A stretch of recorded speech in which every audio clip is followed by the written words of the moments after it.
Hey everyone, welcome to another deep dive. Yeah. This time, we're exploring Atomic Habits by James Clear. Really digging into the science of habits, how they shape who we are. Not just productivity hacks, but like identity stuff, deep stuff. Yeah, like those overnight successes you hear about. Clear calls it the plateau of latent potential. Right. Tons of work behind the scenes before any results show. Like an ice cube just sitting there till it hits 32 degrees. Boom! Transformation. But here's the thing. Clear says your habits are tied to what you believe about yourself. Totally. If you think you're more of a spender than an earner, getting ahead financially, it's going to be cut. Internal tug of war, right? Yeah. You want financial freedom, but your actions keep saying, nope, I'm a spender. So how do we change that? Well, Clear lays out this framework, the habit loop. 4 steps. Cue, craving, response, reward. Like touching a hot stove. Oh, yeah. Seeing that red burner. That's your cue. Instant prediction of pain. You crave not getting burned. The response. You yank your hand back. And the reward. Yeah.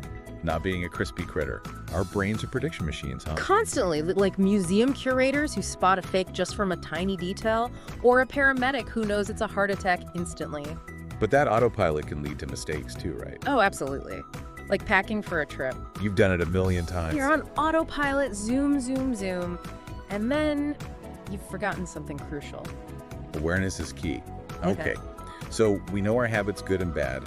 How do we make the good ones stick?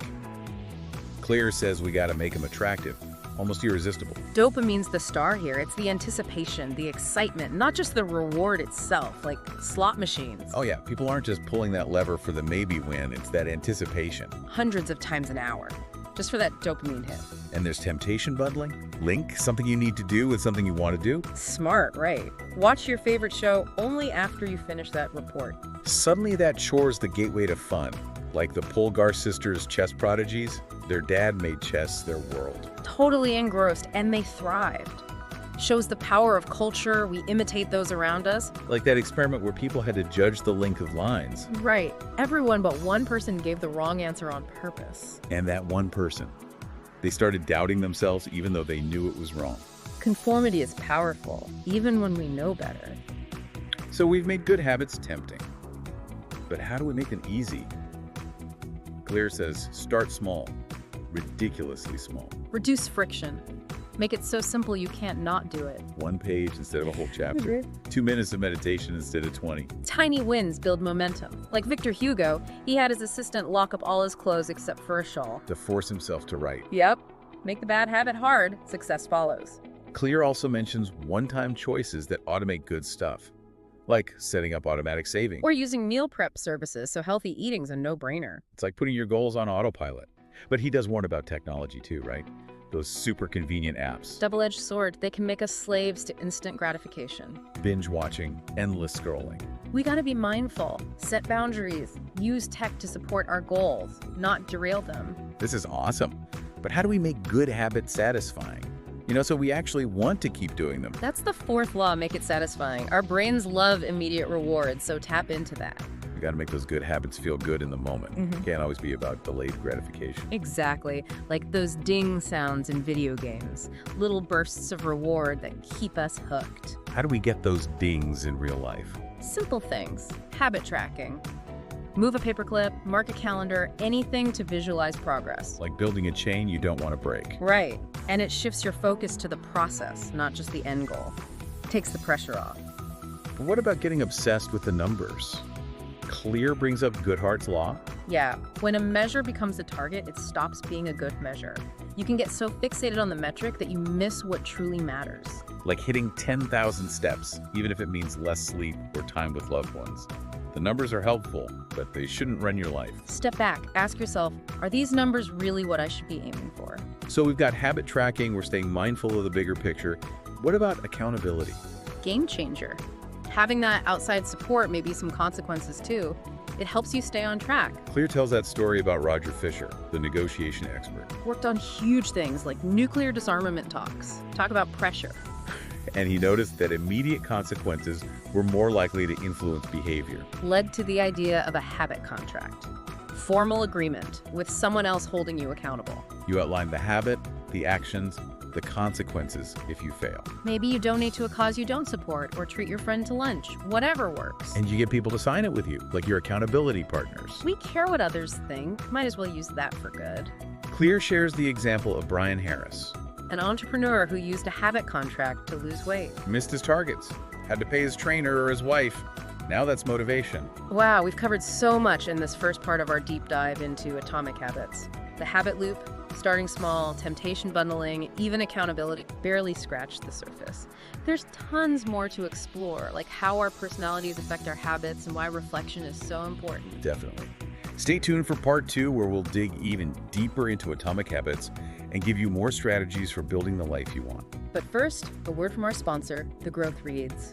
They curate a library of the best personal development books out there, and Atomic Habits is definitely a top pick. We'll be back in a flash to continue our exploration of atomic habits. Don't go anywhere. Back to atomic habits. You know, one thing that stuck with me is how Clear says our personalities affect our habits. Right. Like we got to become habit detectives. Exactly. Figure out our own patterns, tendencies. He even talks about how genes play a role. Some folks are drawn to novelty, while others crave stability and routine. Makes sense why some habits are easier for some people than others. Yeah, like someone who's super impulsive trying to stick to a strict budget. It's gonna be tough. So we should work with our nature instead of against it. Exactly. Clear calls it the explore-exploit trade-off. Interesting. What's that? Like when you're trying something new, you gotta explore first. See what's out there. Find what works for you. Then you exploit, refine that thing, make it even better. Like trying different hats till you find one that fits. Exactly. Try different workout routines, different productivity hacks, whatever, till you find what clicks for you. Find the good enough habit that you can actually stick with. And Clear says you can create your own advantage by combining your skills in unique ways. Even if you're not like a master at any one thing. He talks about Scott Adams, the Dilbert guy. He's not the best artist, not the funniest writer. But together, it's what makes Dilbert so unique and successful. Find that sweet spot where your skills and interests collide. You don't have to be the best at everything. Just the best at being you. I love that. It's all about identity-based habits, right? Totally. If you see yourself as someone who can blend skills, create something new, you're more likely to take risks. Try those unconventional paths. And that's where the breakthroughs happen. Okay, inspiring stuff, but what about those days when you just don't feel like doing the work? Motivation goes MIA. Oh, motivation's like the weather, always changing. Even the most dedicated people have those days. So what do? Show up anyway. That's where the power is. Clear talks about being a professional versus an amateur, right? Professionals know success is built on consistency. Every day, even when they don't feel like it. He mentions that coach who worked with Olympic athletes. Even they have days they don't want to train. But they still show up. They've built that discipline. Action leads to more action, builds momentum. Like a snowball effect. Okay, but how do we keep things interesting? Clear says our brains love novelty. Right. He calls them variable rewards. Keeps things exciting, like those slot machines. You never know what you're going to get, so keep things fresh, switch up your routine. Try a new recipe, explore a new part of town. Exactly. Have fun with it. Sustainable habits need both consistency and enjoyment. Makes those good habits feel less like chores. And it's about aligning your actions with your values, creating a lifestyle that truly works for you. Clears also talks about reflection, reviewing our progress. He uses the example of the LA Lakers. Their coach, Pat Riley, had this system called CBE, Career Best Effort. Tracked all these stats on each player. And they'd regularly review them to find areas to improve. It's like a data-driven approach to habits. Exactly, but data's useless without action. It's got to inform those positive changes. Like fitness trackers. All those numbers are great, but you got to actually use them to improve. And Clear emphasizes reflecting on our identity too, making sure our habits match who we want to be. He suggests an annual review. Take time to think about your values, your goals, your progress. Are you living in line with what you believe in? Are your habits supporting the life you want to create? I love that idea. Hitting pause to make sure you're on the right track. This deep dive has been amazing. So insightful, right? We've gone from the tiny details of habits to how they can impact whole organizations, even society. It's inspiring. Any final thoughts? Well, change is possible, even when it seems hard. Start small. Focus on those little improvements. Because they add up over time. Even tiny actions can create big change. It's a reminder that we all have the power to shape our lives, our communities, even the world. So powerful. If you're feeling ready to build better habits, unlock your potential, grab a copy of Atomic Habits. It's truly life-changing. And remember, this deep dive was brought to you by The Growth Reads. They've got an awesome collection of personal development books, and Atomic Habits is definitely a top pick. We'll be back for the final part of our deep dive into Atomic Habits. Don't go anywhere. We're back for the final part of our deep dive. You know, thinking about all this habit stuff makes me wonder. It's not just about us as individuals, right? It's bigger, yeah. Claire talks about how these principles apply to teams, organizations, even society as a whole. So how does that actually work? Well, think about shared habits on a team. Everyone commits to clear communication, regular feedback, that kind of thing. Builds a strong foundation. It's not just about getting things done efficiently, though. It creates a shared identity. Everyone working towards the same goal. Like those amazing sports teams or military units. Super strong sense of camaraderie. It's like those habits, those rituals. They're the threads that hold them together. So how do leaders actually build that kind of culture, where those good habits spread and everyone's on board with the mission? It starts with clarity. Leaders got to paint a clear picture of the future, and define the values that'll guide everyone. Lay out the path. And then make it easy to follow that path. Make those good habits easy and rewarding. Made the obvious choice. Exactly. Remember, the 4 laws: make it obvious, attractive, easy, satisfying. They apply to groups too. Totally. Make it visible, reward it, clear away obstacles, celebrate the wins. Sounds like you're designing the environment for good habits to grow. Yeah, and we're influenced by the people around us. So if the culture supports those good habits, it becomes contagious. This is making me think big picture now. Yeah.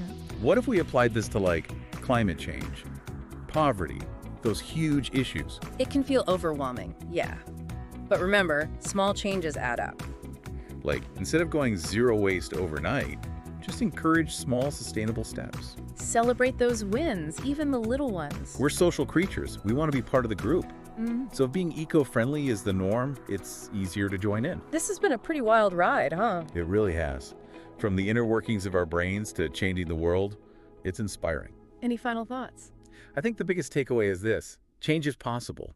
We just got to start small, focus on those little improvements. They compound over time. It's like that saying, little hinges swing big doors. We can shape our lives, our communities, the world, just one habit at a time. If you're feeling fired up to build better habits, grab a copy of Atomic Habits. It's seriously a must-read. And don't forget, this deep dive was brought to you by The Growth Reads. They've got a fantastic collection of personal development books, and Atomic Habits is a top pick. So what are you waiting for? Get your copy of Atomic Habits and start building a better you, one small habit at a time. Until next time, keep diving deep and keep growing.